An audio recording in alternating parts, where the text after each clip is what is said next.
Pens itu apa?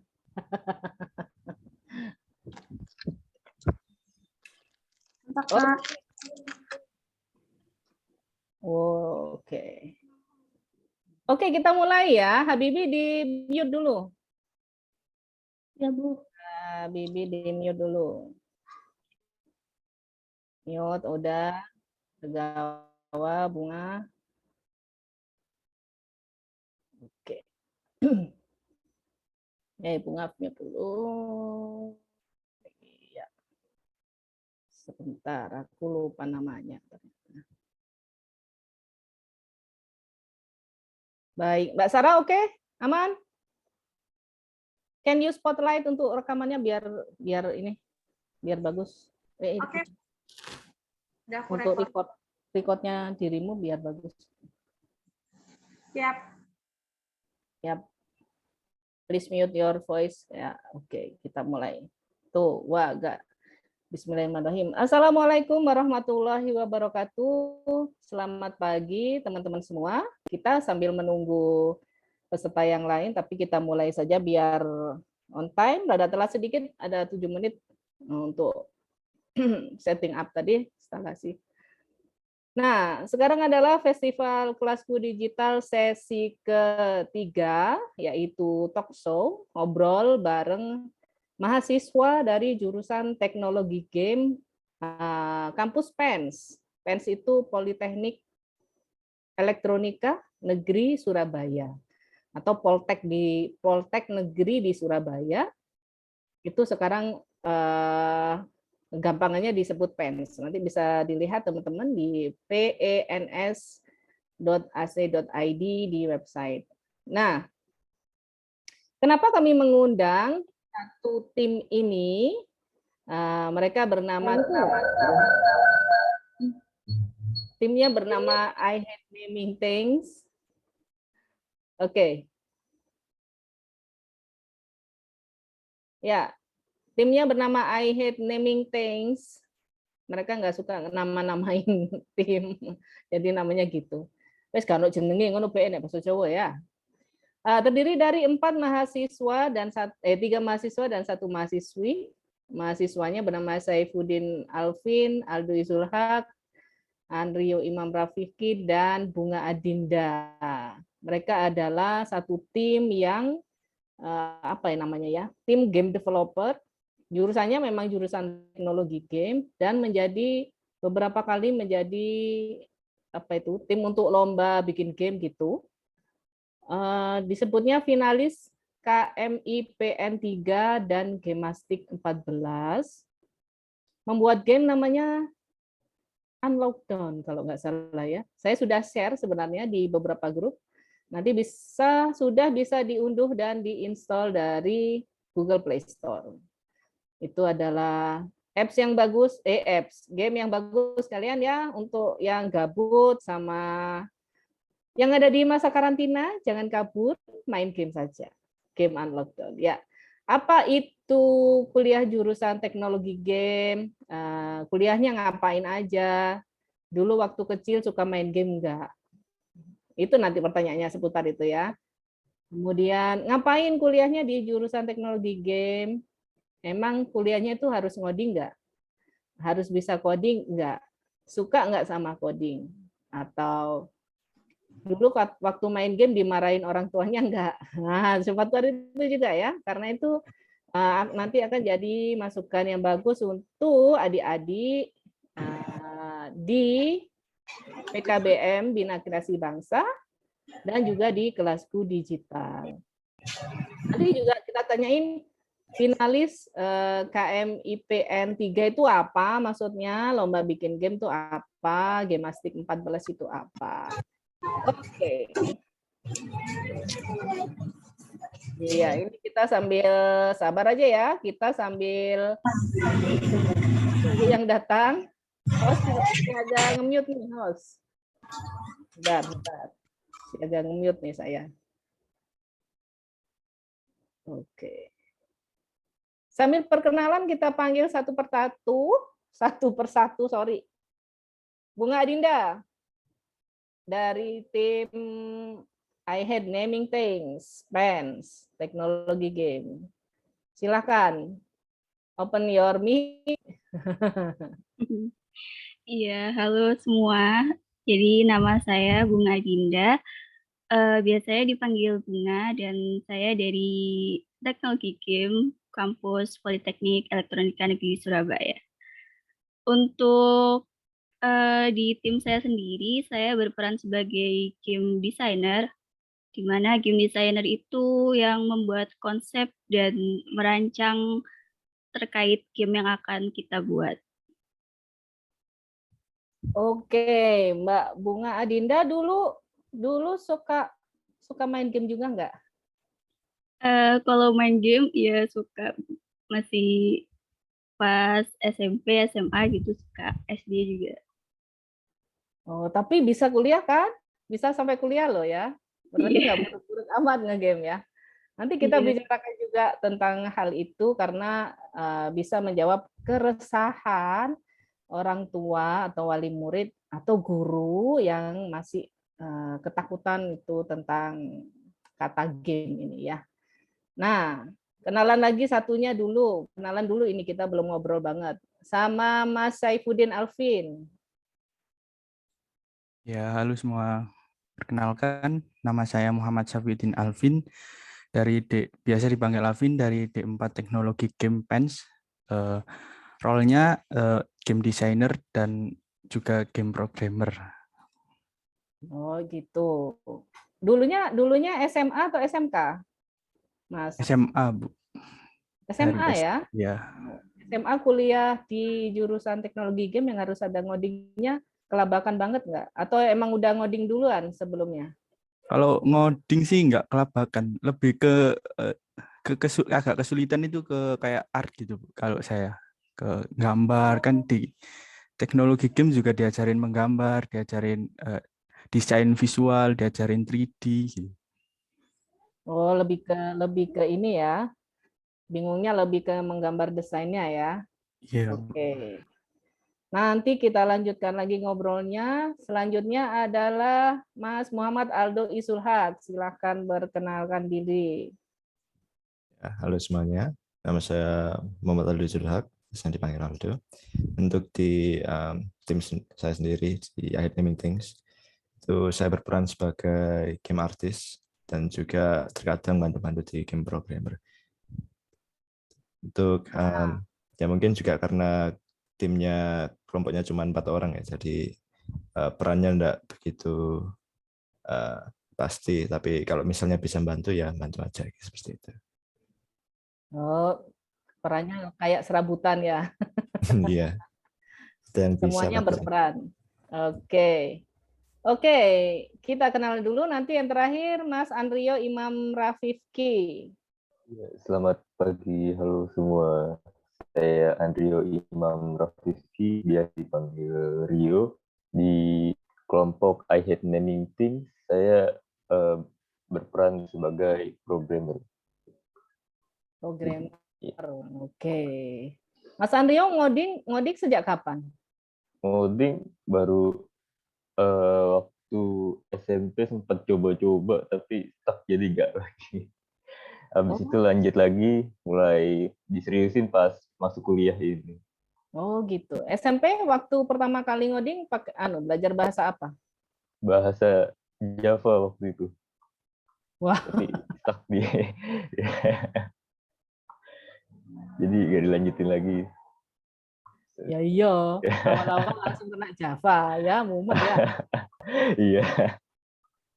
Kalau muridnya di kelas gue digital sama PKBM ini drag and drop aja pakai Scratch, jadi senang. Oh, ya. Lebih bisa memberikan kesan yang lebih enak juga ya. Iya. Oke, selamat datang untuk teman-teman yang bergabung dan saya harus cek namanya lagi. Ini kelemahannya Bu Heni, kelemahan saya itu adalah nggak hafal nama, susah hafal nama. Bentar. Alvin, Aldo, Adinda, Andrio, ini pas namanya ada A semua nih, 4A nih. Alvin, Aldo, Adinda, Aryo. Oke.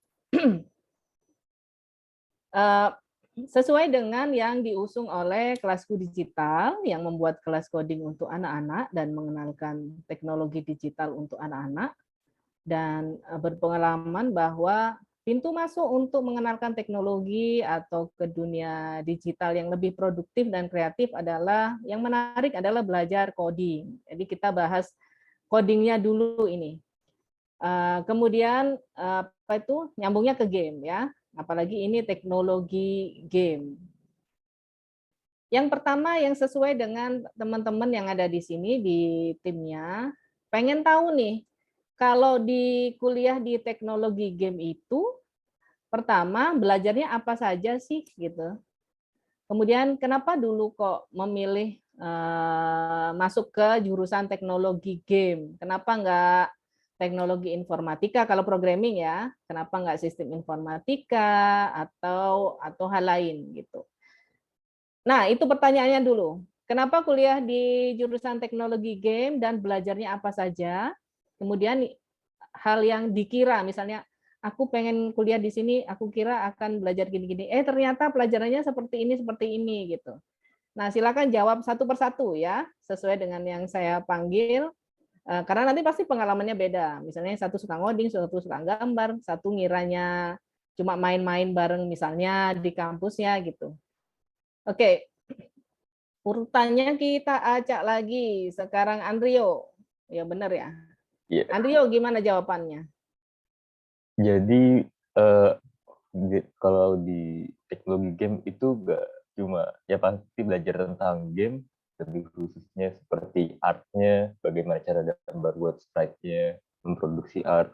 Habis itu diajarkan juga cara game design supaya gamenya bisa lebih imersif, lebih menarik, dan bisa lebih sesuai dengan target audiensnya. Kemudian yang pasti supaya gamenya bisa jalan diajarkan juga programming, dan ada juga kelas di semester akhir itu cara memasarkan, seperti memasarkan gamenya seperti itu, Bu. Dan alasan saya masuk teknologi game sih intinya saya ingin belajar programming dan ingin berkecimpung di bidang tersebut, tapi saya juga mau menyeimbangkan sisi artnya seperti bikin bagian art gambar karakter, dan saya juga ya, punya hobi main game, jadi itu jadi nilai plus juga seperti itu.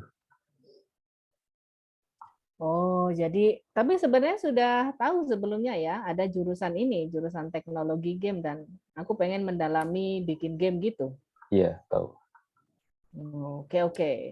Nah, kalau menurut Mas Alvin gimana?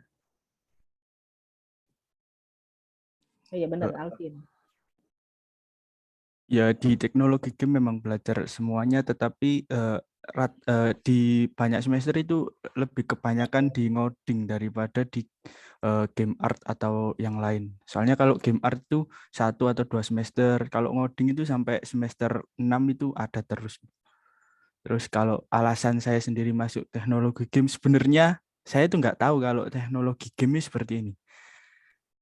Saya itu SMA waktu kelas 2 itu udah mulai les karena saya kepingin masuk ke kedokteran.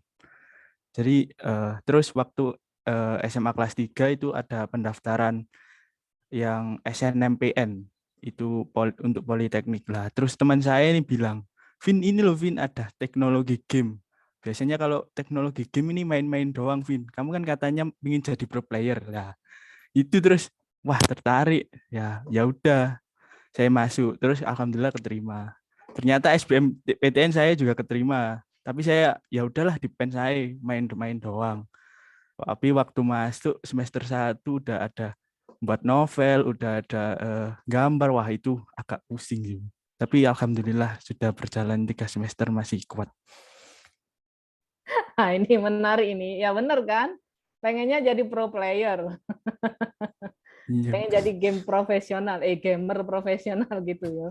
Dikiranya begitu kali ya. Iya, malah wah isinya mantap. Isinya mantep. Kok tadi kok nyebut bikin novel itu kenapa ya? Itu Eh, mata kuliah apa atau pelajaran apa maksudnya? itu ada workshop narasi interaktif. Itu sebenarnya workshop ini bertujuan untuk, kalau kita kan buat game itu pasti ada story-nya. Biar kita kalau buat story ini bisa nyambung, bisa bagus. Makanya ada mata kuliah workshop narasi interaktif lah. Tugas akhir workshop interaksi naratif ini buat novel, Bu. Emang nulisnya sampai berapa halaman itu novelnya, Mas? Minimal 60 lembar. Oh iya bener novel. Hebat ya. Itu nggak diposting di mana gitu novelnya? Enggak, sepertinya masih dikumpulin di gurunya doang. Oh gitu. Misalnya taruh di Wattpad kayak atau karyakarsa.com itu kan lumayan ya. Nanti Iya, ada yang beberapa teman saya ada yang diupload di Wattpad, Bu. di Wattpad ya. Menarik ya. Kita kira game itu kan yang ada di pikiran ibu-ibu, terutama game itu PUBG, Mobile Legends, tembak-tembakan, bunuh-bunuhan, darah muncrat-muncrat, kepala terpenggal. Apalagi sekarang Squid Game, ditembak mati gitu-gitu. Ternyata ada untuk menuju membuatnya itu ternyata kita harus ada pelajaran kayak tadi storytelling atau narasi interaktif, bikin novel juga. Teman-teman yang penulis anaknya suka menulis dan suka ngoding, boleh loh misalnya nanti melihat-lihat kurikulumnya jurusan teknologi game, siapa tahu nanti sesuai dengan minat bakat anak-anaknya. Nah, ini asik ini. Dikiranya jadi pro player, ternyata harus ngoding, harus gambar, harus macam-macam. Oke, yang ketiga kita pengen tahu jawabannya Mbak Bunga Adinda. Silahkan. Iya, kalau saya sendiri, untuk alasan masuk teknologi kimia itu, dulu saya karena dianjurkan masuk jurusan yang berkaitan dengan teknologi. Nah, karena saya juga tertarik di dunia game, akhirnya saya menemukan ada jurusan teknologi game di PENS itu.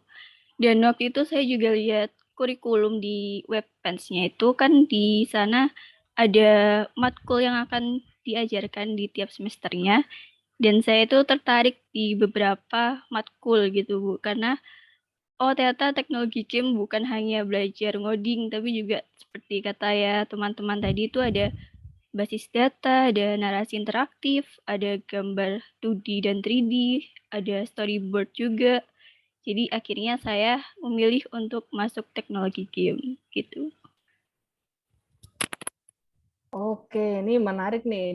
Diselidiki dulu kurikulumnya ya, Mbak Bunga ya. Iya benar. Kalau sebelumnya udah pernah belajar coding juga atau programming atau desainnya? Belum, Bu. Cuman karena tertarik aja gitu.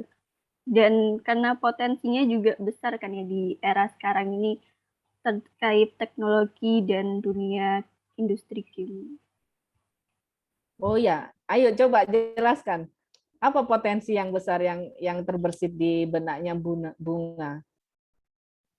Untuk sekarang ini kan di beberapa startup itu ada game yang disisipkan di aplikasinya mereka begitu, Bu. Dan itu menambah insight publik untuk menggunakan aplikasi mereka. Jadi mereka biar tidak bosen selama menggunakan aplikasi tersebut, disisipkan ada kayak mini games untuk mendapatkan koin atau voucher di aplikasi berbelanja online gitu, Bu. Oh iya, benar. Saya nggak pernah main, tapi sering dikirimi sama teman-teman itu toh, yang kayak siram-siram Iya, bunga di marketplace, mecahin telur gitu ya. iya. Oh iya, benar. Itu untuk mengumpulkan data konsumen ya kalau di startup dan dengan cara yang menarik. Oh ya, betul. Ini bisa jadi bahan pembahasan kita yang bagus nanti ke depannya juga. Baik, terakhir untuk Mas Aldo, gimana tadi pertanyaannya tentang kenapa kuliah di jurusan teknologi game dan yang diharapkan atau yang diduga sama yang terjadi ketika kuliah di jurusan teknologi game seperti apa aja? Silahkan. Baik, sebenarnya alasan saya masuk ke jurusan teknologi game dan prosesnya itu udah mirip dengan yang sudah disampaikan oleh teman-teman saya. Jadi mungkin saya akan jelasin tentang alasan lain yang mungkin lebih menarik lah. Karena kalau di teknologi game ini jurusannya waktu sudah lulus itu termasuk ke sarjana terapan, di mana gelarnya itu sama dengan teknik komputer. Jadi ya itu nilai plus lah, karena tidak seperti jurusan teknik komputer, kita tidak hanya belajar mengenai pemrograman saja, tapi di teknologi game sendiri kita belajar, kalau misalnya disimpulkan yang sudah dikatakan tadi, pemrograman, ada desain visual, ada narasi interaktif, dan juga musik, yang salah satu faktor yang sering dilupakan waktu membuat video game. Dan enaknya kalau misalnya kita masuk ke jurusan teknologi game ini, kita bisa fokus ke salah satu aspek seperti pemrograman, atau visualnya, atau musiknya, dan beberapa dosen pun juga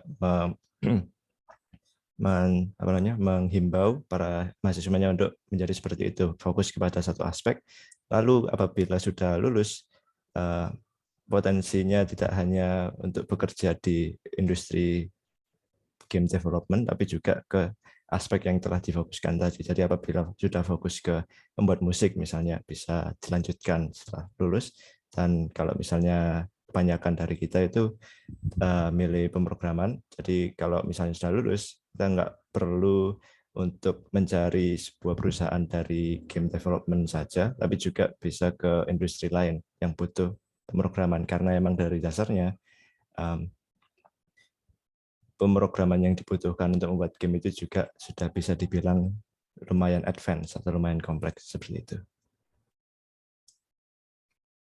Oke, jadi rangkumannya itu sebenarnya teman-teman di sini ya, kalau lihat ini ceritanya mahasiswa teknologi game ini, ketika kuliah di jurusan teknologi game itu dapat ilmunya banyak, nggak cuma bikin game. Bikin game itu sebenarnya juga nggak cuma, karena game itu kan apa coba kalau kita lihat, ada gambar, ada animasi geraknya, ada programnya, misalnya game tahu bulat aja, kalau dia dipencet terus, diklik terus, nanti nambah poin gitu kan, itu juga ada codingnya. Kemudian ada alur ceritanya atau storytellingnya, lalu musik backgroundnya, kan nggak mungkin ngambil musik dari apa itu yang nggak sesuai dengan mood atau cerita game itu gitu. Nah, itu hal menarik yang mungkin kita belum tahu, dan memang kayaknya sih jurusan teknologi game ini rada baru ya. Belum 10 tahun kalau nggak salah ya. Iya, iya benar ya Mas Aldo ya. Jurusan teknologi game Iya di benar. belum 10 tahun kan, belum lama. Masih 5 tahun apa ya? Untuk Di tim ini angkatan keberapa? Dari untuk kami sendiri dari angkatan ke-8, dan di 2021 ini ada angkatan baru, angkatan ke-9. Jadi kalau misalnya belum 10 tahun benar, tapi cuma setahun lagi baru 10 tahun. Iya, 10 tahun itu pun masih awal kalau jurusan ya. Dibandingkan saya dulu kimia sejak dulu kala. Kimia fisika sejak zaman Pak Karno. Pak Soekarno dulu, Pak Soekarno orang fisika ya. Jadi itu menariknya yang akan bisa nanti dapat wawasan kita, terutama orang tua dan juga anak-anak yang hadir di sini dan juga para guru. Dengan hadirnya teman-teman di sini, kita jadi terbuka terhadap istilah game. Sekali lagi, sejak sama zaman saya dulu, ibaratnya hampir 20 tahun yang lalu atau 19 tahun yang lalu, atau 17 tahun yang lalu lah, masih menganggap game ini momok yang sangat mengerikan gitu. Tapi sampai saat ini pun ternyata masih jadi kendala atau masalah yang jadi bahan diskusi orang tua di kelas parenting, di komunitas orang tua atau komunitas bermain dan macam-macam, yang masih ketakutan bahwa satu, kalau anaknya suka main game nanti kecanduan game. Kalau kecanduan game tidak bisa sekolah yang benar, apalagi sampai kuliah. Kalau kecanduan game udah dewasa nggak bisa bertanggung jawab misalnya. Bekerja males tapi ngegame doang gitu. Nah, Saya pengen dapat cerita pengalaman dari 4 teman-teman di sini yang mahasiswa, 4 mahasiswa ini, kakak-kakak ini. Dulu waktu kecilnya suka main game nggak sih? Satu. Yang kedua, orang tuanya gimana responnya saat itu? Ketiga, kenapa sih suka main game?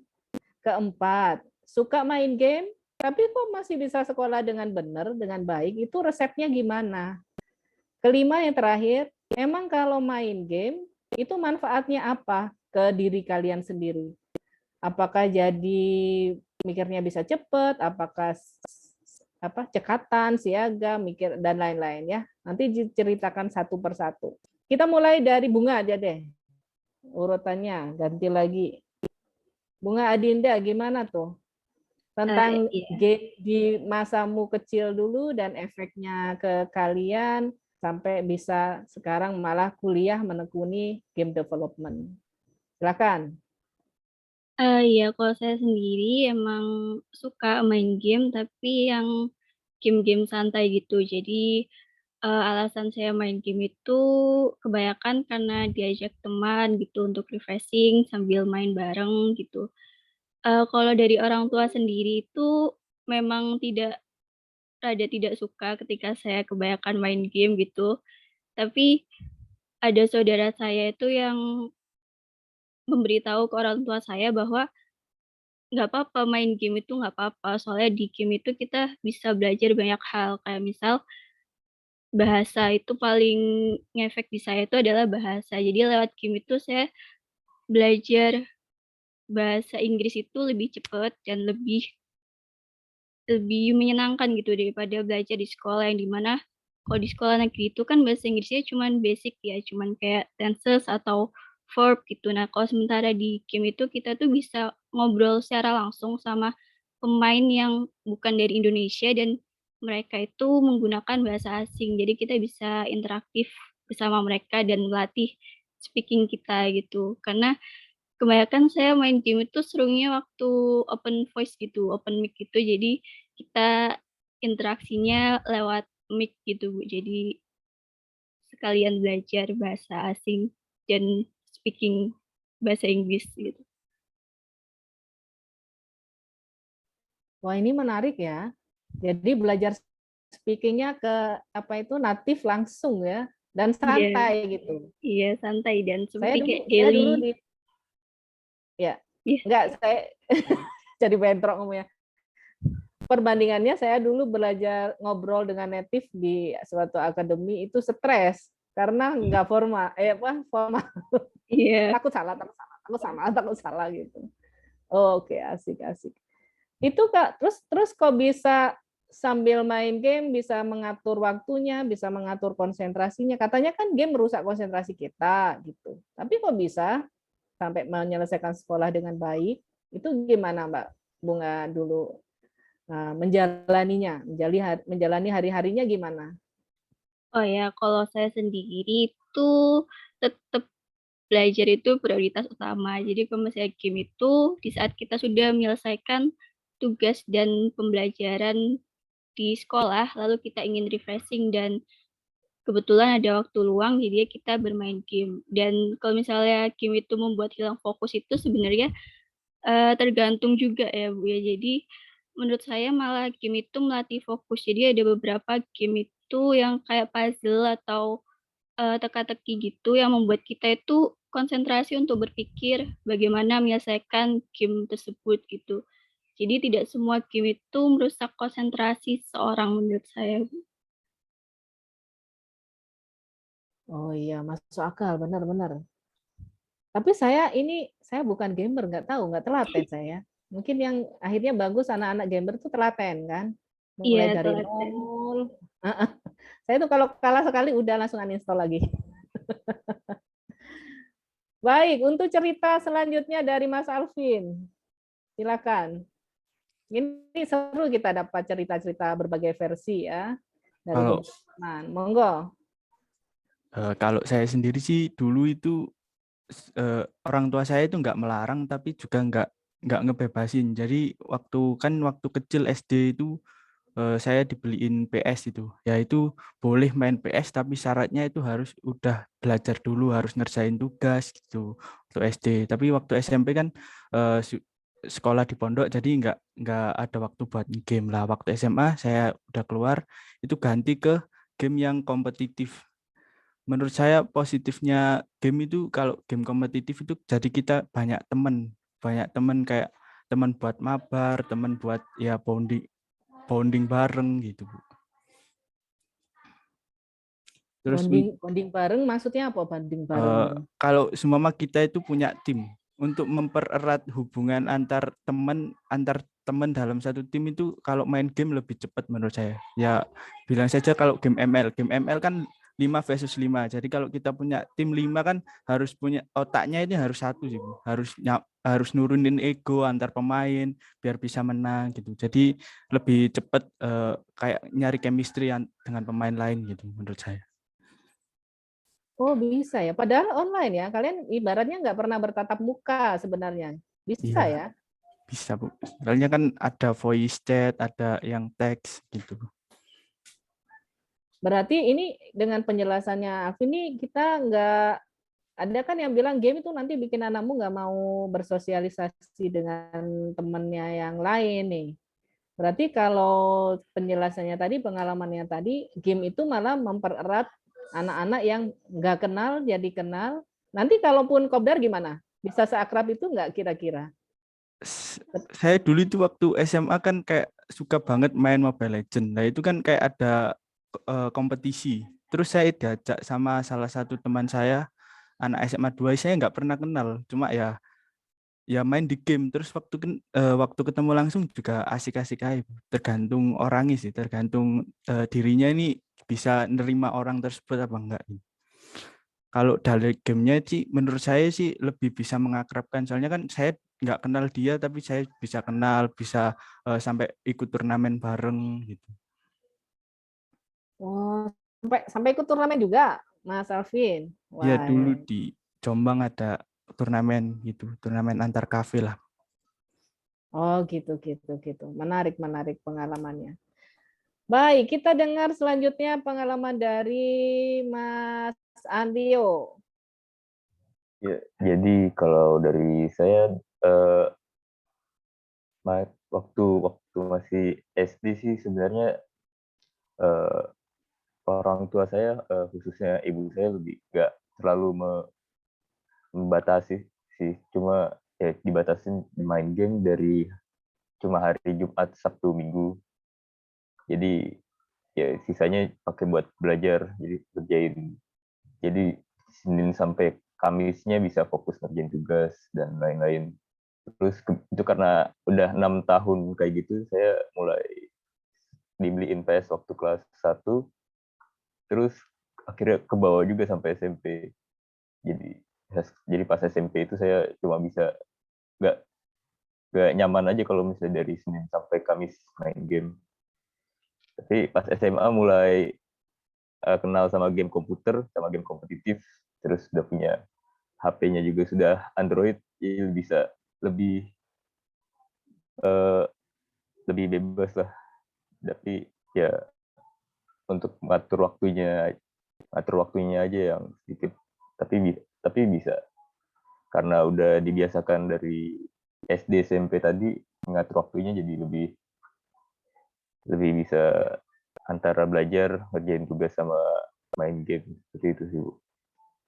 Dan untuk main gamenya sendiri, karena saya suka game yang puzzle misteri seperti ya, jadi seperti Lego Batman kan, kayak di Lego Batman, Lego lainnya itu kan ada puzzle-nya, ada memecahkan masalahnya.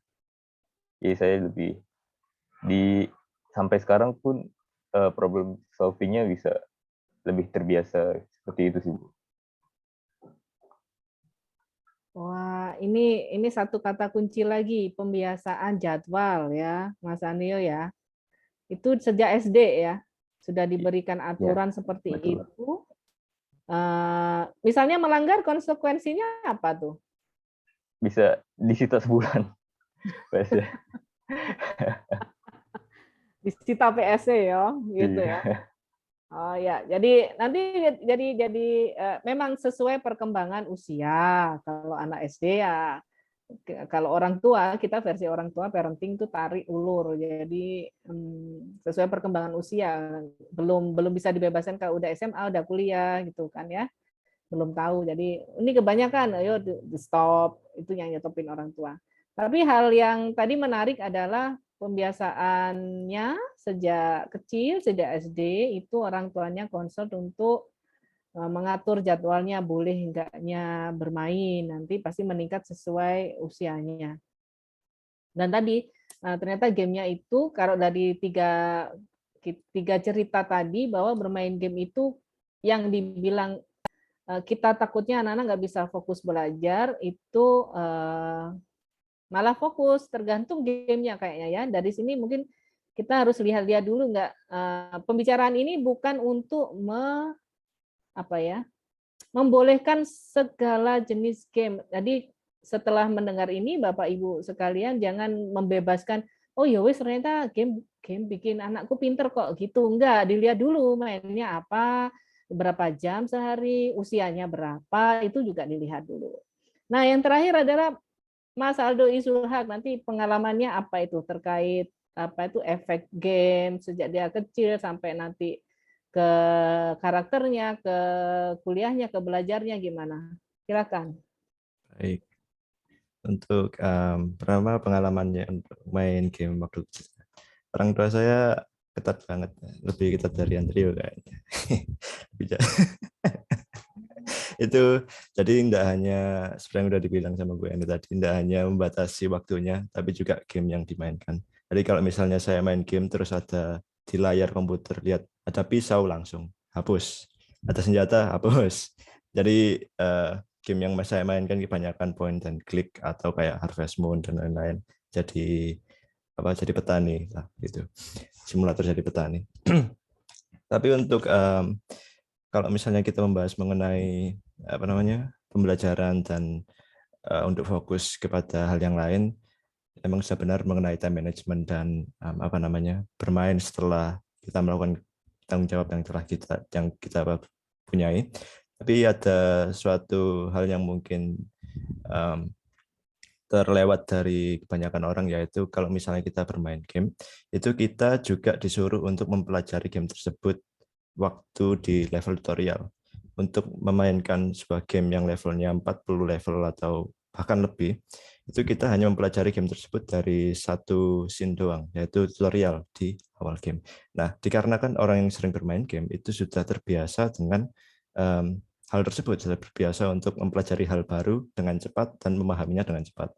Jadi apabila seorang gamer atau seorang yang sering bermain game itu sangat kompeten mengenai mempelajari suatu hal baru dengan cepat dan juga memahami hal tersebut.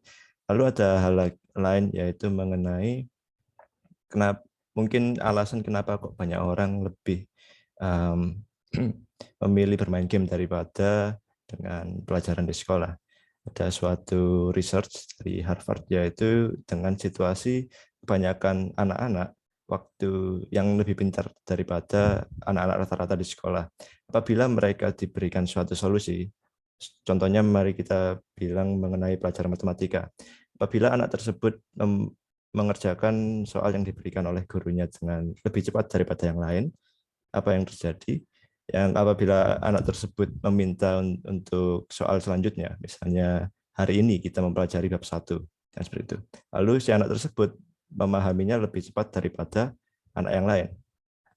Apabila anak tersebut bertanya kepada gurunya, apakah saya bisa mempelajari bab selanjutnya? Karena saya sudah memahami bab pertama. Si guru pasti bilang, ini udah porsinya untuk sekarang. Jadi kita berhenti di sini dulu.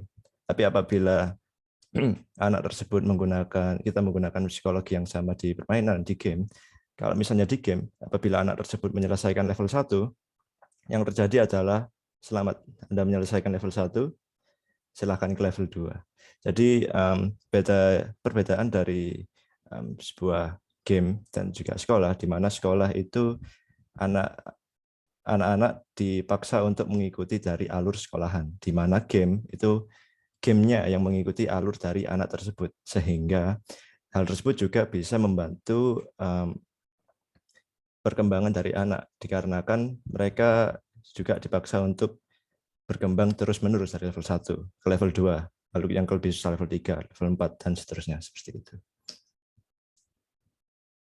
Wah, ini menarik ini. Kasihan ya Mas Aldo orang tuanya. Ya. Orang tuanya ketat banget ya. Nah, menarik tadi bahwa gap antara kenapa sampai soundingnya di antara orang tua atau guru itu anak-anak gamer nggak suka belajar di sekolah gitu. Ternyata mereka bosen, Bapak Ibu guru dan ayah bunda di rumah, karena mereka udah ngerti duluan, ya. Nanti mungkin bisa diamati para muridnya atau anak-anaknya. Jadi karena dia ngerti duluan, di kelas disuruh nunggu temannya yang lain yang mungkin belum mengerti, jadi bosen, mungkin tidur, mungkin bikin gara-gara gitu ya. Nah, kalau di dunia pendidikan, di dunia teknologi pendidikan, sudah ada gamifikasi pendidikan, gamifikasi pembelajaran, atau game-based learning, yang mencoba mentransformasikan nilai-nilai yang ada di game supaya menarik dalam metode belajar. Seperti tadi ada level-level, kemudian bisa memilih ritme atau self pace dengan ritme belajarnya masing-masing, ada reward, ada poin, ada kalau salah yang ulang lagi, ada game over, ada hukuman ya, atau berkurang poin dan macam-macam itu. Ternyata dalam penelitiannya juga semakin menarik. Cuman tidak semudah itu menyusun lesson plan, menyusun RPP, menyusun kurikulum yang murni bisa mengakomodasi game-based learning. Jadi mungkin kita sudah mendengar ini dan ternyata kok anakku sekolah tetap aja kayak zaman saya dulu ya, sekolah masuk kelas, duduk manis, buka buku pelajaran, mungkin menulis ulang, menjawab pertanyaan yang pasti jawabannya, dan seperti yang Aldo bilang tadi, harus urut sesuai dengan materi jadwal sekolah. Nggak boleh anak kelas 1 misalnya, di semester 1, kemudian ingin belajar pelajaran semester 2. Karena itu nanti bisa jadi rame, bikin kelabakan gurunya, atau membuat gaduh, gitu, kasarannya gitu. Ini jadi PR juga dan juga jadi input juga, nanti akan saya sampaikan juga ke teman-teman komunitas guru nasional yang saya ikuti, bahwa insight dari anak-anak ini penting, makanya kenapa saya mengundangnya mahasiswa teknologi game, bukan dosennya, bukan ketua jurusannya, atau bukan pakarnya, karena biar real yang nanti disampaikan oleh teman-teman. Baik, masa itu adalah untuk orang tua, kita harus banyak belajar atau mengetahui dari anak-anak yang memang praktisinya atau pelakonnya, gamernya ya, untuk bertanya. Bahwa tarik ulur itu juga nanti tergantung dengan karakter masing-masing. Itu juga PR dari parenting atau dunia pendidikan. Nah, kita bahas yang di seputar kuliahnya nih, teman-teman PENS. Apa itu yang hadir di sini? Waktu yang finalis itu apa sih? Lomba apa sih? Jadi kenapa ada lomba itu atau finalis itu? Kemudian ngapain kuliah pakai lomba-lomba bikin game? Memang bikin apa? Kalau menang apa? Nanti impact-nya apa? Yang pertama saya ingin tahu, ini jawabnya nggak harus semua ya. Saya pilih aja untuk contoh untuk alur-alurnya. Oke, Aldo, prosesnya membuat game itu seperti apa, dan ketika lomba itu seperti apa yang dilakukan? Kita biar tahu kegiatan sehari-harinya mahasiswa teknologi game sampai bikin lomba, belajar sampai bikin lomba itu gimana sih prosesnya? Oke, silakan dijawab. Baik, prosesnya ya. Jadi untuk awal-awal masuk itu kita belajar untuk membuat game, tapi nggak langsung untuk mempelajari seperti membuat desainnya atau membuat pemrogramannya. Yang kita pelajari pertama yaitu algoritmanya atau jalan gamenya, atau kalau misalnya di bahasa game developer ada sebuah yang namanya GDD atau Game Design Document. Jadi kita mendesain gamenya tersebut. Jadi kita membuat dari awal player memainkan game tersebut sampai selesainya, sampai ke game over. Gimana caranya tersebut, levelnya gimana, musuhnya gimana, behavior playernya gimana, dan lain-lain. Lalu setelah itu kita baru memikirkan visualnya, desainnya, dan juga pemrogramannya. Jadi awalnya itu kita membuat desainnya dulu, sehingga ke depannya itu kita tidak melenceng dari tujuan yang kita inginkan. Nah, dari situ kenapa kita ikut ke perlombaan atau kompetisi tersebut? Yang pertama, kita ingin mengukur kompetisi kita sendiri ke tingkat nasional, dikarenakan KMIPN dan Gemastik sendiri adalah kompetisi tingkat nasional, di mana KMIPN itu adalah kompetisi antar politeknik, seluruh politeknik di Indonesia, apabila Gemastik itu antara seluruh kampus di Indonesia. Nah, di KMIPN dan Gemastik ini ada yang namanya bidang pengembangan aplikasi permainan, dan kita ikut di bidang tersebut, mengikuti kompetisi di bidang tersebut, di mana kita bisa mengetes apakah game yang kita buat ini sudah bagus kalau ditingkatkan dengan game-game lain yang dibuat oleh mahasiswa di tingkat nasional, atau kita masih di bawah rata-rata. Nah, dari itu sendiri kita juga bisa mengetahui masukan dari juri-juri yang terdapat di lomba kompetisi tersebut, di mana kebanyakan dari jurinya adalah orang yang berada di industri game development sendiri. Waktu kita di Gemastik kemarin, salah satu jurinya adalah CEO dari Dilo. Jadi bisa sebenarnya mengetahui tidak hanya pengembangan dari game mekaniknya, tapi juga marketingnya. Apakah game ini bisa populer di market atau tidak. Jadi seperti itu. Oke. Nah, tadi disebutkan apa itu kalau bikin game itu nggak cuma ngodingnya atau programmingnya, ada juga desainernya. Di sini yang bagian game designer tadi siapa? Bunga sama Andrio ya? Oke. Kalau game designer sendiri nih, coba Bunga dan Andrio ya, Bunga sama Andrio ya? Bukan, Bunga sama Alvin. Sama Alvin. Bunga sama Alvin ya. Coba ceritain nih game designer tuh ngapain aja sih? Kok kita nggak, saya aja baru ibaratnya baru tahu, oh ada game designer ya gitu. Pekerjaannya ngapain sih gitu? Yang dipelajari apa juga? Oke, silakan gantian. Alvin dan Bunga. Alvin dulu deh. Kalau game designer sendiri itu kayak ada, kan kalau game programmer itu memiliki tugas pokok yaitu mengimplementasikan desain gamenya menjadi sebuah game. Itu biasanya memakai Unity. Kalau game designer sendiri itu punya tugas pokok yaitu membuat GDD atau game design dokumen yang mudah dipahami oleh si programmernya. Untuk ngapain aja sih game designer? Game designer itu kayak kita itu meriset game, kan banyak game-game yang udah rilis. Kita ini kayak meriset game, mencoba game-game yang mirip dengan yang kita mau buat, kayak seumpama game puzzle. Kita itu kayak main-main game puzzle, kita mencari apa sih kekurangan game ini, apa sih kekurangan game ini, lalu kita itu ambil positifnya, terus kita modifikasi biar beda dengan game tersebut gitu.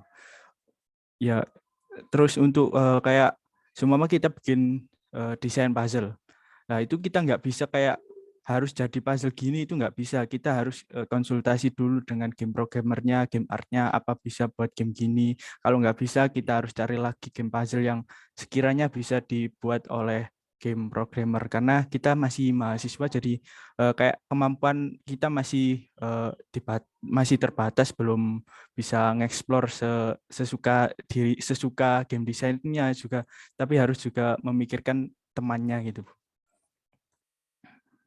Oh, menarik ya. Yang game designer dokumen itu ditulis, maksudnya diwujudkannya dalam kayak bentuk paper gitu. Iya, Kayak tugas menulis gitu. ya nantinya kayak di PDF gitu Bu. Kayak ya kayak tugas akhir gitu. Ya memang dokumentasi banget gitu ya. Bagus nih.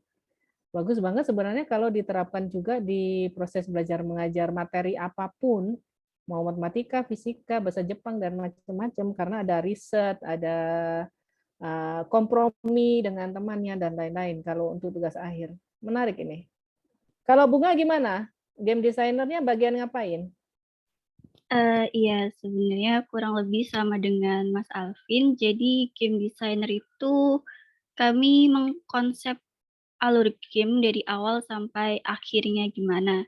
Mulai dari level atau monster dan karakter pemain, rintangan apa aja yang ada di tiap levelnya, reward apa aja yang diperoleh itu dikonsep dari awal oleh game designer. Mulai dari kita brainstorming ide apa yang akan kita terapkan di game ini dan bagaimana alurnya begitu. Dan selain itu kita juga mengkonsep tata letak dalam permainan. Misal kita mau kontrolnya ini pakai WASD atau joystick atau pakai click and point gitu, dikonsep dari awal oleh game designer gitu.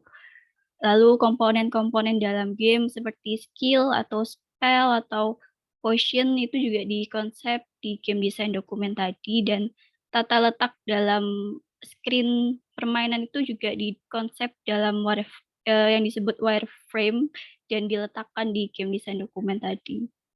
Ya, begitu kurang lebihnya. Oh ya, menarik. Muridnya kelasku digital udah tahu wireframe kok. Oh iya. yang belajar bikin website. Menarik sekali ya, urutan dari belajar bikin game ini. Nah, yang belum ngomong nih Mas Andrio kebalik Andrion. Mas Andrio, ini saya mau ini hal lain yang tadi proses membuat gamenya sudah dijelaskan 3 temannya. Ada ketakutan yang tolong sampaikan juga ke kita bahwa game itu ada jenis apa aja sih gitu. Kedua, apa benar sih game yang saya dulu ketat banget melarang anak-anak saya belajar yang ada pisau, ada darah, ada ini, itu nggak baik karena berita yang beredar di media massa adalah itu bisa mempengaruhi anak, meniru tiba-tiba melukai temennya, gini gitu karena game. Kan sekarang juga ada tuh berita-berita gitu katanya menembak orang karena terinspirasi game apa gitu. Nah, dari pengetahuan Mas Andrio sendiri dan juga jenis-jenis game itu apa aja sih, nanti kita bisa tahu nih para penyimak dari video ini. Tolong kami dikasih knowledge tentang ini. Ya, makasih. Baik, jadi dari yang saya ketahui jenis game itu ada 2. Yang pertama itu game untuk fun dan untuk bermain-main lah, untuk menghibur. Yang kedua tuh ada game yang gamifikasi. Jadi gamifikasi itu seperti yang ada di marketplace atau yang biasa buat belajar. Jadi tujuannya bukan untuk fun. Dan jadi itu untuk jenis game. Untuk yang mempengaruhi mempengaruhi perilaku itu sebenarnya ya karena anak-anak kan memang pada umumnya meniru apa yang mereka lihat ya. Jadi sebenarnya tidak hanya dari game, tidak hanya bisa dari film, bisa dari yang dia lihat langsung. Dan sebenarnya cara mencegahnya tuh ada di game tuh ada seperti age restriction seperti itu. Jadi mungkin sebagai orang tua saya juga sebagai kakak yang adik saya juga suka minta main game yang tidak sesuai dengan umurnya, masih suka saya larang. Sebenarnya ada untuk mencegah hal itu harus ada peran dari orang-orang sekitarnya, seperti itu sih Bu. Bisa jadi orang tua atau saudara atau siapa. Iya, benar-benar sepakat banget. Jadi ada batasan umur ya. Sebenarnya ketika bikin game lihat juga batasan umur ya, seperti sasaran user gitu ya mungkin ya, kalau Iya. kalau mendesain suatu game sama kalau kita mendesain startup atau mendesain sesuatu yang lain. Baik, itu yang ya nanti teman-teman yang di sini, para pemirsa nanti bisa dilihat itu. Jadi tipe game atau jenis game itu banyak, jadi memang harus dikendalikan juga. Ini adalah tugas dua arah antara anak dan orang tua, terutama anak-anak yang masih kecil ya, anaknya yang masih kecil-kecil belum tahu ini benar, ini enggak, ini nyata, ini enggak, itu belum tahu. Maka yang memberitahu adalah si anak-anaknya. Oke, untuk obrolan ke depannya ini bukan impian. Saya tidak terlalu suka menggunakan kata impian. Misi atau target. Target berkarya masing-masing teman-teman di sini setelah atau ketika atau setelah menjalani belajar di jurusan teknologi game, saya targetnya apa atau misinya itu pengen seperti apa. Siapa tahu nanti yang menyimak ini akan bisa jadi investor gitu. Silahkan mulai dari Alvin.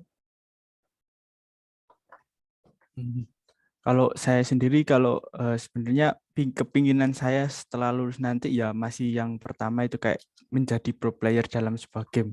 Tapi kalau dalam game development sendiri itu saya pingin kayak, kan banyak game-game itu game story kayak Assassin's Creed gitu-gitu kan, itu berlatar tema orang-orang Eropa lah. Saya itu kayak punya kepikiran kayak bikin game model mirip gitu, tapi kayak punya tema itu kerajaan-kerajaan di Indonesia. Kerajaan-kerajaan di Indonesia sendiri kan dulu kan sampai menguasai wilayah Nusantara, berarti kan kayak jago banget gitu, Bu. Jadi kalau dibikin game mungkin menarik, apalagi itu bisa mengenalkan budaya dan juga sejarah negara kita sendiri. Nah, menarik banget Alvin. Kalau kamu pernah baca novelnya Nibiru tulisannya Tasaro GK, orang Indonesia, bukan orang Jepang, Tasaro Gunung Kidul. Penulisnya novelnya gede, 600 halaman. Nibiru itu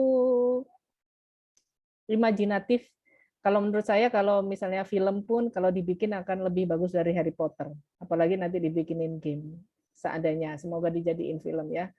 Itu adalah yang mengangkat budaya imajinatif juga sih. Tapi versi Indonesia. Nah, itu bagusnya. Untuk Alfi, tadi siapa tadi ya? Alvin udah ya. Untuk Andrio. Ya, jadi untuk eh, kedepannya setelah lulus dari PENS ini, impian saya sebenarnya ingin bekerja di bidang yang saya tekuni, itu game developer sebagai programmer. Tapi saya juga mau menyambi bikin game indie, bikin game sendiri seperti itu. Jadi seperti supaya bisa menyeimbangkan itu antara seni dan otak kiri dan otak kanannya seperti itu. Jadi tidak hanya fokus ke programmer, tapi saya juga ingin, ya cita-citanya ingin kuliah di luar negeri supaya bisa nambah pengalaman juga, tapi juga dalam bidang yang tidak jauh dengan yang saya pelajari. Untuk game ya seperti itu sih, Bu. Kepikiran bikin startup atau game studio sendiri juga nggak? Belum sih saya, Mas. Saya kepikirannya lebih ke seperti game indie seperti itu, Bu, ya. Kan kebanyakan banyak game sekarang yang dibuat sama satu orang seperti Undertale dan lain-lainnya. Game indie. Ya, terinspirasi dari situ. Nah, saya dulu pernah ikut seminarnya game developer gitu. Kemudian saat itu bilang bahwa game lokal itu selalu kalah dengan game internasional gitu. Nah, itu topik itu kalau dibicarakan di PENS itu dibahasnya gimana? Antara dosen ke kalian mahasiswanya, kalian harus seperti apa? Itu gimana? Bisa jawab Bunga? Iya. Nah, itu Eh, ada topik nggak gitu diobrolin? iya bagaimana Bu? Iya, saya dulu pernah ikut seminarnya game developer. Katanya Iya. gamenya, pokoknya game bikinan lokal tuh pasti kalah sama gamenya orang internasional, game internasional gitu. Itu topiknya dibahas di kuliahnya atau kalian nanti nanti diarahkannya gimana tuh? Iya, untuk topik berikut itu sudah sering dibahas oleh dosen-dosen di mata kuliah kami, yang dimana mereka memotivasi kami untuk kalian pasti bisa gitu membuat game lokal se yang bisa menyanyi game-game internasional. Jadi dosen-dosen kami itu juga memberikan beberapa contoh game yang sudah bersaing di kancah internasional, seperti waktu itu ada dari studio apa gitu, game Dread Out itu kan sudah go internasional ya, udah pernah di-review sama YouTuber PewDiePie juga. Jadi itu memotivasi kami untuk mempunyai mindset kalau misalnya game lokal itu tidak kalah dengan game internasional, yang dimana itu juga akan menjadi bekal kami untuk mendevelop game sendiri sebagai game lokal di masa depan. Oke, baik. Untuk hampir mengakhiri obrolan kita hari ini,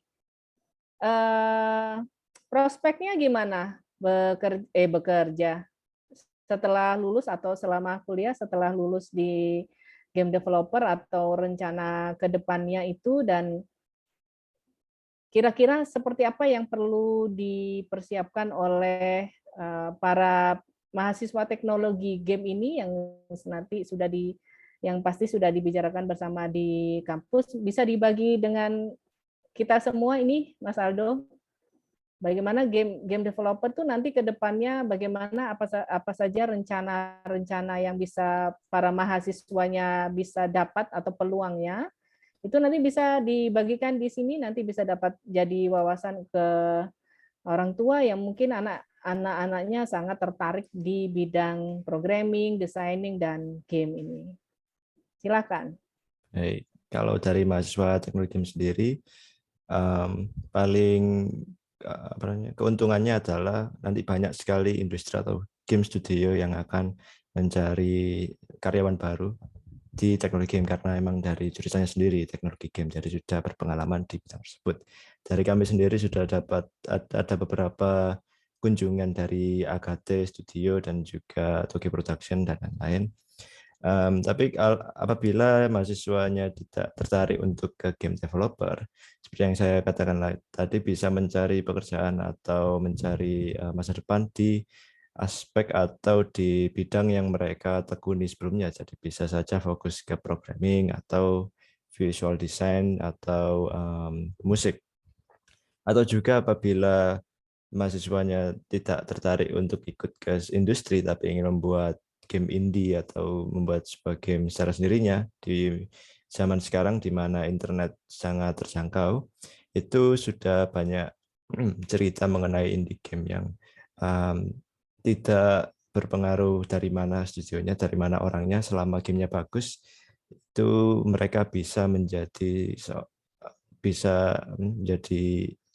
sebuah game yang terkenal di dunia, yang bahkan semua orang di industri tersebut sudah mengetahui dan akan menjadi sebuah inspirasi. Jadi dari potensi sendiri untuk anak jurusan teknologi game itu sangat besar, dikarenakan yang dipelajari juga banyak, dan apabila lulus juga sudah memiliki tujuan, yaitu studio-studio game yang di Indonesia sedikit, dan juga mereka juga mengetahui kalau mencari karyawan yang pasti ingin yang sudah berpengalaman di dunia game. Oleh karena itu, mencarinya di teknologi game, dan juga salah satu keuntungan di mana jurusan teknologi game yang tidak banyak ditemui di Indonesia. Jadi apabila masuk di teknologi game defense, sudah menjadi salah satu target pencarian talent baru dari studio-studio di Indonesia. Seperti itu.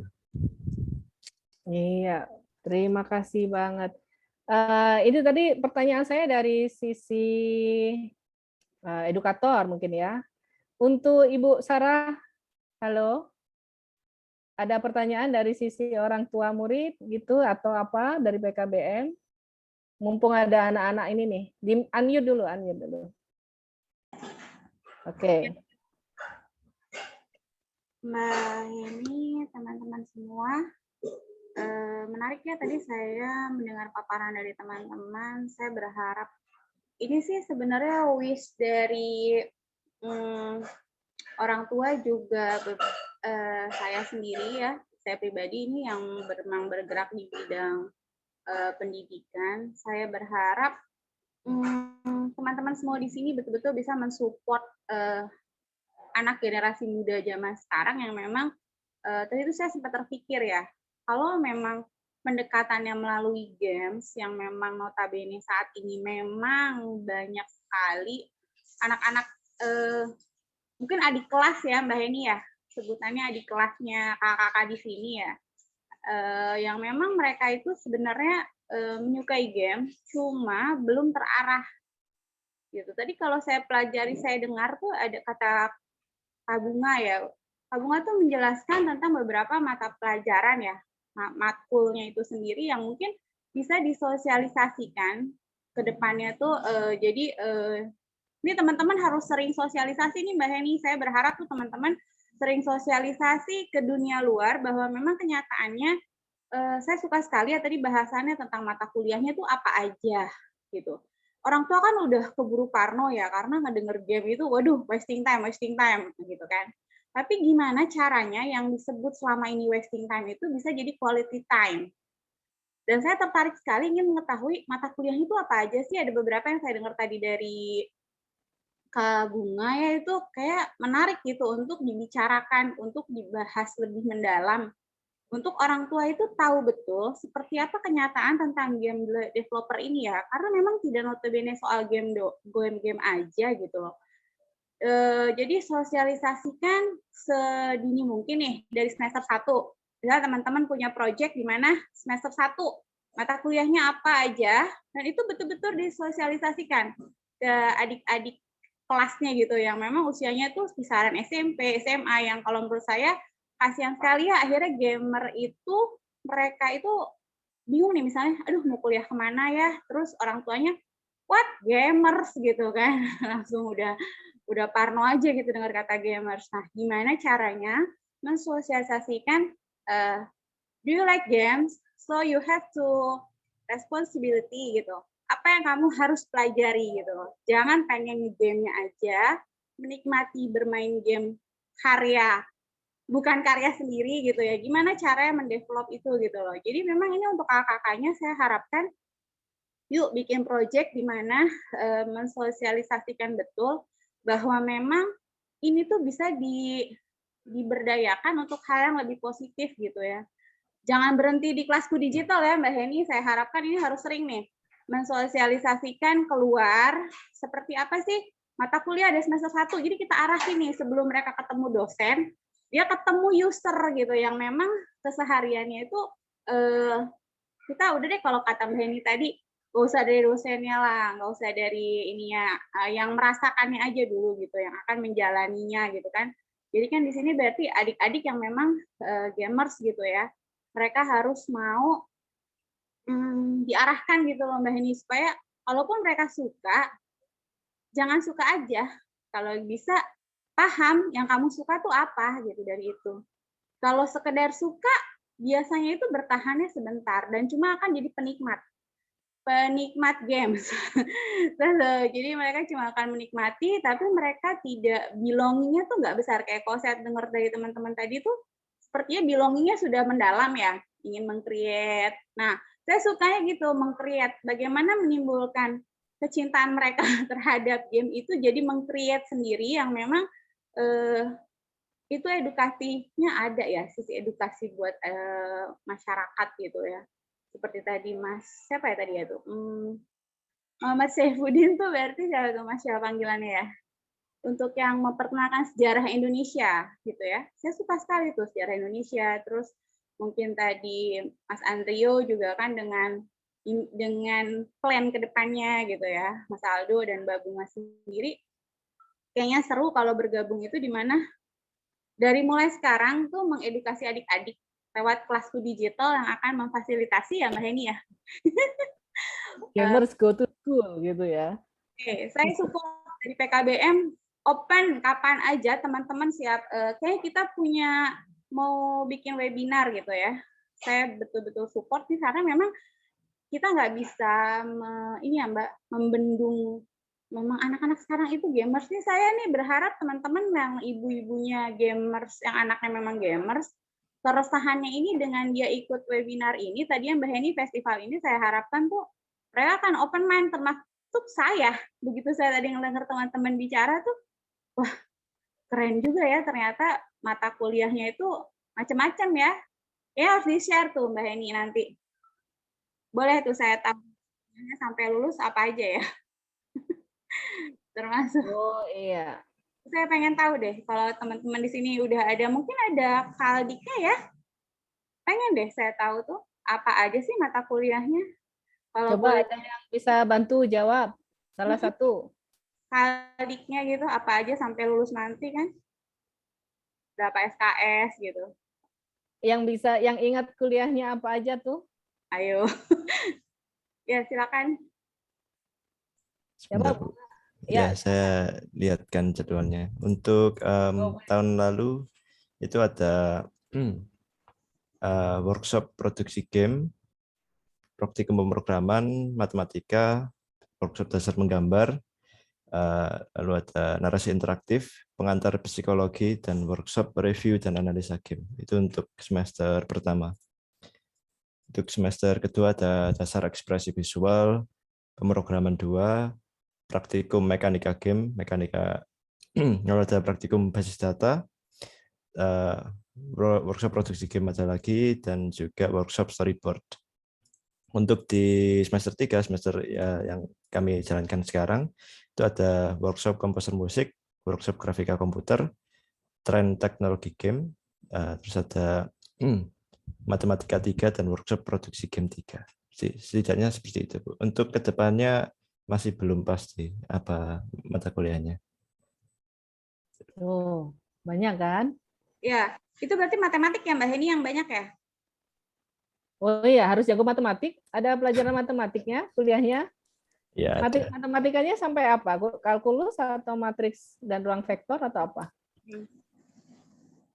Saya Materinya. tidak begitu tahu matematika, jadi Mas Andrio mungkin bisa. Siapa yang Andrio, Ya. jawab. Matematikanya apa? Ya, sampai ruang vektor, kalkulus juga. Sejauh ini sampai situ. Tapi mungkin akan berkembang lagi karena matematikanya sampai 4 ke. Ini baru matematika 3. Oke. Gak bisa ini ya Mbak Heni ya. Gak bisa menyaksikan para gamers ini ya. Memang mereka itu ternyata outstanding ya Mbak ya. Aneh. No, Outstanding. bukan outstanding. I mean gini loh, kan kita konotasi dengan gamers itu udah yang wah wasting time dan lain-lain. Ternyata itu mereka tuh harus jago matematik juga, kalkulus dan yang lain-lain. Itu untuk anak SMP kalkulus tuh momok yang mengerikan.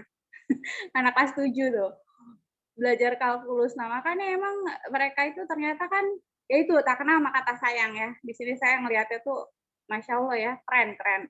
Dan saya support gimana caranya nih teman-teman semua di sini membuka pemikiran orang tua di luar sana bahwa memang jangan pandang para gamers itu sebelah mata, banyak hal yang harus dipelajari dari situ dan yang harus dipersiapkan. Saya yakin teman-teman di sini harus mempersiapkan banyak hal, yaitu adalah matematik. Oh iya matematik ya Mbak Heni, kalau dengar matematik tuh memang luar biasa. Oh, saya biasa aja, saya penggemar matematika. Keren. Oke, ini saya mau tampilkan, saya share screen dulu game buatan anak-anak ini. Anak-anak mahasiswa, kebiasaan saya ngomongnya anak-anak ya. Tampilkan ya, di layar udah ada game Unlock Down. Bisa dilihat di Google Play Store.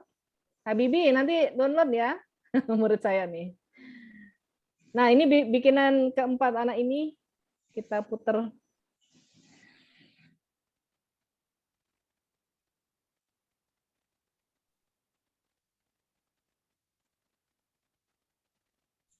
Suaranya enggak masuk, Bu En.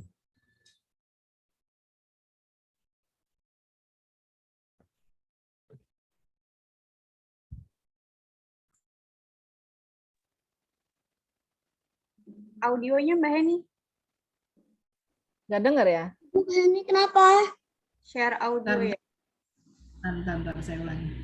Gimana, Bu? Di HP apa di laptop? Masih ya? Di Ini waktu share sudah screen-nya, Bu download game di Heni. HP apa di laptop? Sebentar. Bu Eni ini soalnya pakai headset nih. Bentar, headsetnya dilepas. Di HP Android. Tunggu. HP Android loh. Ah.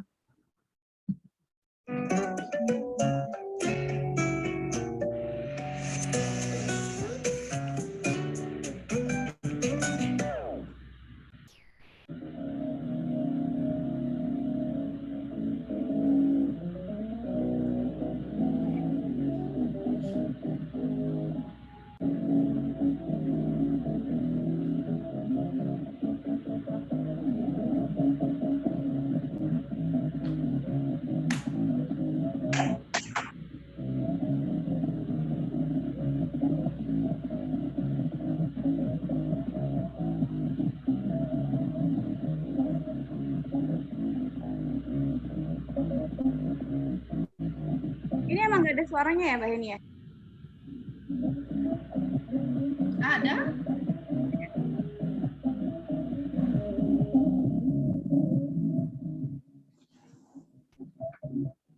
Sebentar. Apa tadi pakai parfum tadi? Ada suaranya? Ada. Beda suaranya. Download game apa, Bu? Unlock dong.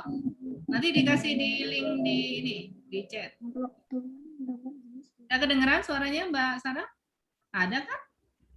Tadi pas di apa pindah-pindah itu ada nggak tadi itu pas kayak milih itu ya, milih karakter ya itu ya ada ya tadi ya? Milih peran ya? Oh iya, suaranya. Tuh, Habibie ada di ini. Jadi ini adalah game yang membuat mereka lolos jadi finalis lomba. Hmm. Ini saya mainkan, saya nggak ngerti cara main. Itu ada logo psikologinya ya itu ya? Ya, memang tentang psikologi. Oh iya, ini Ibu Sarah psikologi. Apa di Langsung download? paham dia karena psikolog, Bu Sarah. Wah keren Nanti ya. bisa lihat.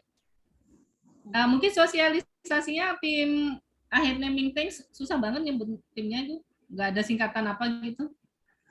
Nanti bisa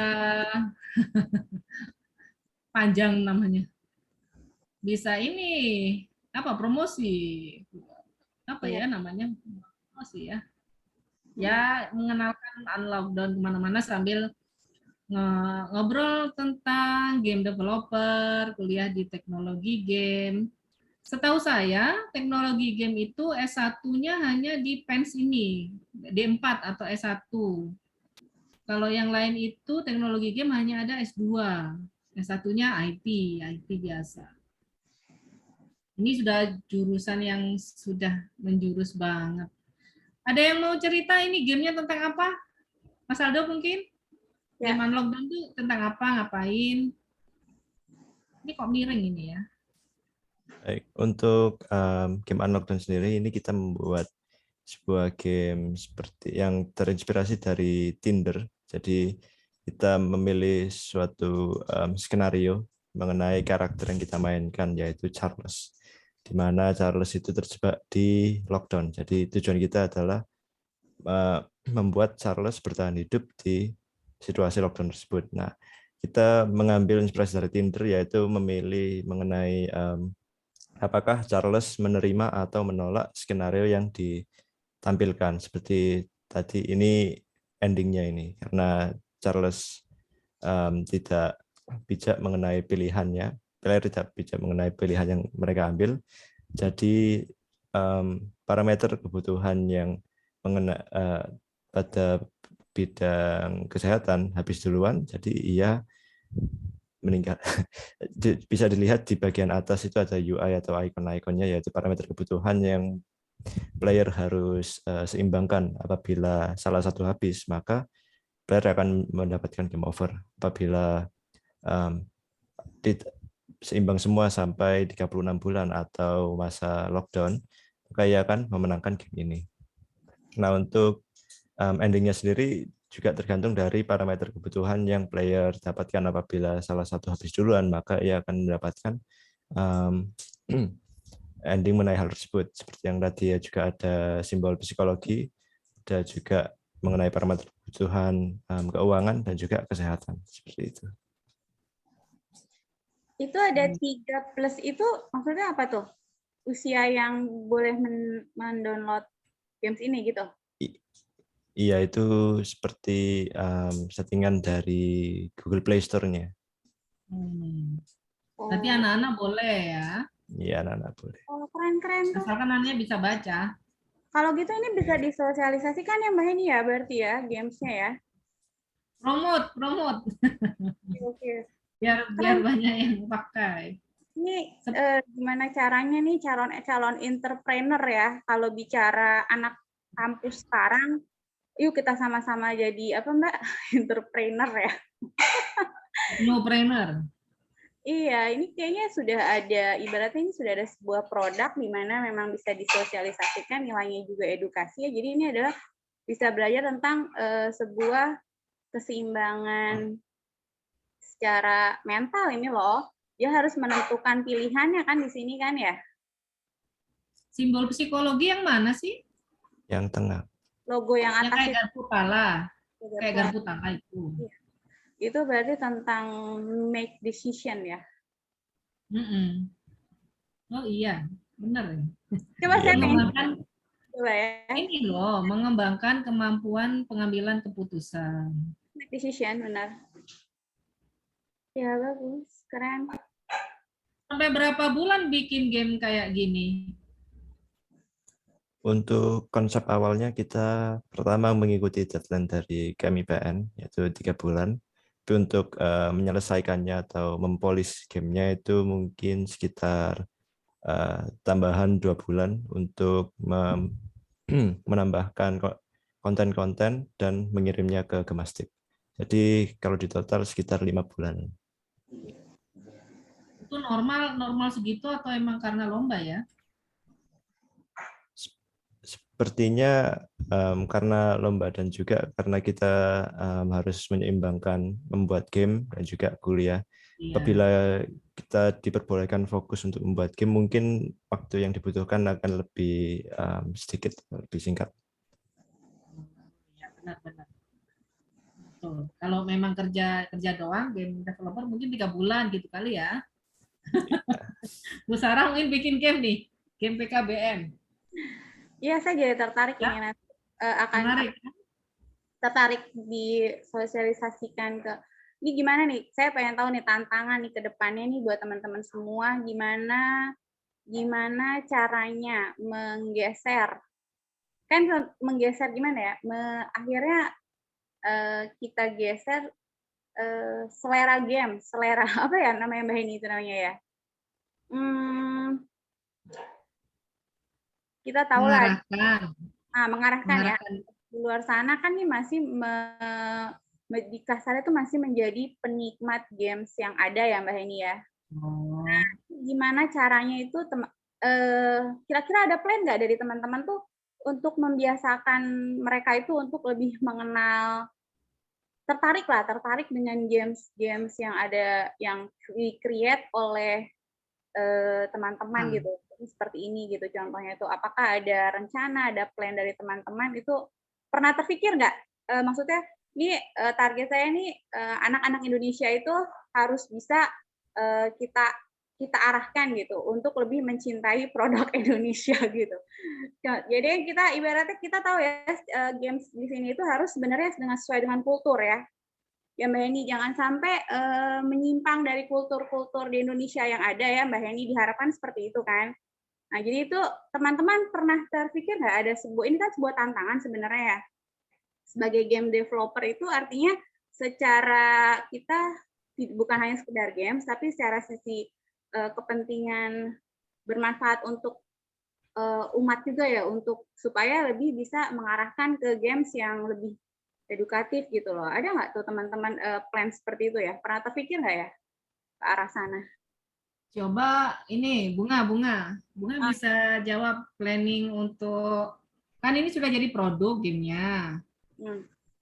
Minimal planning untuk promosi Unlockdown aja dulu. Itu kan marketing termasuk kan, game marketing kan. Nah itu rencananya apa? Siapa tahu kita bisa termasuk support juga di situ. Gitu. Oke, Bunga dulu jawab. Iya. Sebenarnya kalau marketing itu sudah pernah disarankan oleh salah satu juri di Gemastik, karena game ini juga potensinya cukup besar gitu, karena belum ada sebenarnya di Indonesia game lokal yang berbentuk seperti ini gitu, visual novel yang berbentuk swipe kanan atau kiri. Jadi mungkin untuk plan kedepannya itu yang sudah kami laksanakan pertama ini adalah mempublish ke Play Store ini. Ini sebenarnya rencana kami di sebelumnya yang sudah kami laksanakan. Kemudian untuk plan kedepannya mungkin kami akan mensosialisasikan gitu ke beberapa individu sesuai target dari game ini, karena game ini kan targetnya dari anak-anak hingga remaja, jadi mekanik yang dibuat itu familiar dengan usia mereka gitu Bu. Jadi mungkin kami mensosialisasikan di target umur sesuai dengan cerita dalam game ini.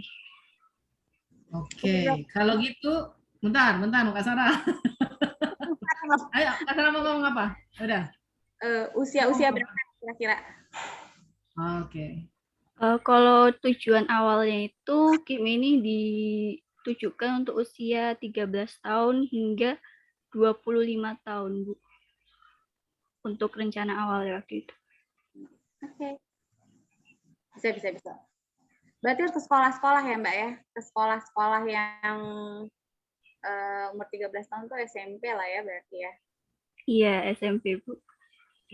Karena baca Aku request game SMA dong, harusnya nih.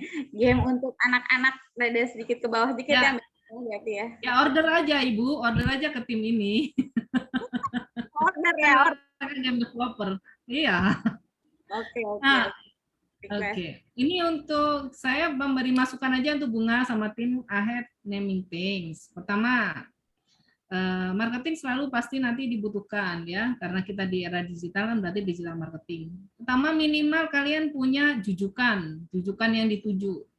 Entah itu landing page, website khusus bernama tim kalian, sekalian mempromosikan nama, brand namanya, nama tim, atau minimal bikin Instagram aja dulu.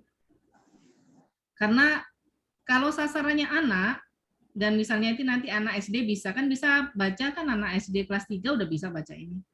Anak sebenarnya tidak boleh pakai media sosial. Maka yang pakai adalah orang tua. Jadi kalau membuat game untuk targetnya anak, entah SD, SMP, menurut saya yang SMP pun jarang yang pakai media sosial. Targetnya adalah anak, maka targetnya adalah ortu. Maka pasanglah kalian identitas kalian atau pusat informasi kalian di tempat yang sering dikunjungi oleh orang tua. Orang tuanya udah nggak orang tua banget, orang tuanya udah rada muda, milenial ke atas ya, milenial, Gen Z gitu. Itu sukanya di Instagram. Kalau yang tua banget itu di Facebook. Kayaknya bukan jodohnya sih kalau di Facebook ya. Minimal itu bikin dulu. Jadi minimal maksudnya kalau sudah sounding nanti entah ke anak SMP, anak sekolahan, dan dia ingin nge-tag, mention, kalian tuh sudah ada yang di-mention. Unlockdown, beginner, I hate naming things, itu sudah ada pasang aja di situ Instagramnya beberapa gambar, kemudian di bio ada link untuk download Google Play Store. Sekalian belajar digital marketingnya ya di tim ya. Minimal itu nanti bisa akan bergulir, dan saya berpengalaman sendiri, sebaik-baiknya produk kita kalau nggak dipromosikan juga nggak ada yang tahu. Maka mempromosikannya dan meluangkan waktu untuk praktek dan belajar digital marketing itu bagus, gitu ya. Itu masukan untuk tim I have naming things. Dan kalau anak-anak mahasiswa ini ditugaskan harus sosialisasi terus, itu belajar kuliahnya aja nggak tidur loh, Bu Sarah, kasihan nih. Iya, maksudnya yang sosialisasi bukan mereka, Bu. Itu tugas orang lagi, Bu. Nah, mereka biar bikin akun IG-nya aja, kita yang woro-woro kemana-mana ya. Itu lihat tuh ekspresi matanya nggak ada yang bisa melek dari tadi. Nggak masalah. Makanya kita tuh harus berkolaborasi gitu ya. Lembaga-lembaga bantu teman-teman ini mensupport para mahasiswa itu. Nah, ini kalau kata Mbak Eni kan ini otaknya, ada kaki tangannya gitu ya Mbak Eni ya. Nah, itu ya. Jadi minimal itu bikin, mungkin Bunga bikin sama Andrio, Aldo dan Alfi nanti bikin satu akun. Anggap sajalah kalian rukun sampai lulus gitu. Ya. Jadi timnya nggak bubar. Setelah lulus ya lumayan lah ya. Itu minimal itu praktek, bisa tahu oh kayak gini prakteknya gitu. Karena kalau nggak dipraktekkan nggak. Oke, Kak Sarah udah ya. Kita kasihan ya anak-anak biar istirahat. Oke. Terima kasih sekali lagi untuk Andrio, Alvin, Bunga Dinda, Aldo meluangkan waktunya. Habibi menyimak dari tadi. Habibi mau nanya ke kakak? Udah? Nggak mau. Kamu pengen kuliah di teknologi game? Pengen sih. Oke. Habibi udah belajar bikin game apa aja coba? Hero. Oke. Nanti ditunjukkan ya. Habibi ini anak homeschooling dari Bandar Lampung dan sering sekali belajar coding ya. Coding mulai scratch, unplug, robot, semua dipelajari. Terima kasih sekali dan semoga lancar kuliahnya. Sehat selalu, jaga kesehatan. Sudah ada varian baru masuk. Gak apa-apa wes kuliah dari rumah. Kasihan ini nggak ada yang kuliahnya dari semester 1 online terus ya sampai sekarang ya. Ya, semoga dengan itu nanti dapat kemudahan ke depannya, entah nanti kuliah lagi ke luar negeri ya. Semoga semuanya dapat beasiswanya, target-targetnya. Untuk Bunga khususnya nanti mungkin bisa kami undang di komunitas Coding Mom ya. Ibu-ibu yang ngoding. Biar ternyata bisa ngoding game gitu loh. Nanti. Jangan khawatir, nggak akan bikin susah payah. Nanti aja santai. Terima kasih Mbak Sarah atas partisipasinya, supportnya di acara Festival Kelasku Digital. Bunga diketawain karena coding mom, coding girl. Satu tuh sama Habibi, Mbak Heni. Habibi itu masih kecil tapi kuat ya, bertahan konsistensinya. Oh iya, Habibi adalah yang paling rajin di kelas saya juga. Hebat.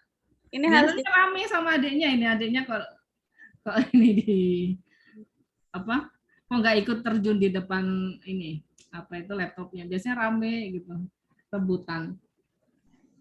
Semoga sukses apapun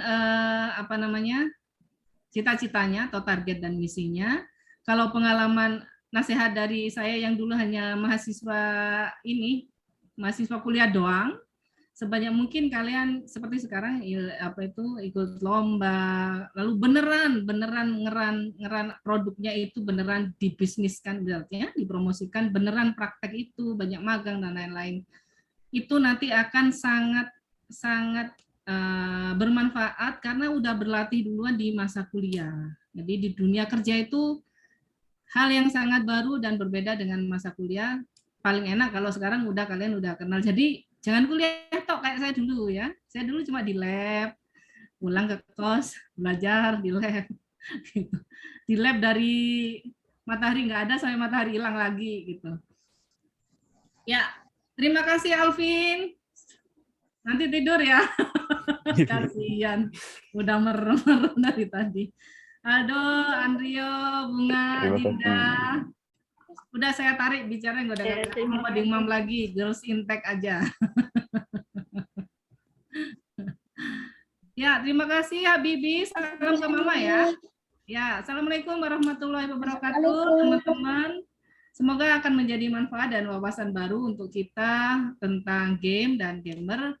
Kita semakin bijak dan yang penting adalah memberikan mindset ke anak-anak menjadi pengguna teknologi yang produktif dan kreatif dengan value nilai norma budaya Indonesia dan agama kita masing-masing. Ya, saya tutup. Saya Heni Prasetyorini, founder dari Kelasku Digital. Terima kasih atas kesediaannya semua. Wassalamualaikum warahmatullahi wabarakatuh. Selamat siang, salam kebajikan. Bye. Monggo silakan live satu persatu. Terima kasih Bu Hani. Iya, Assalamualaikum. Terima kasih Bu. Terima kasih Bu Hani. Assalamualaikum. Assalamualaikum. Ya.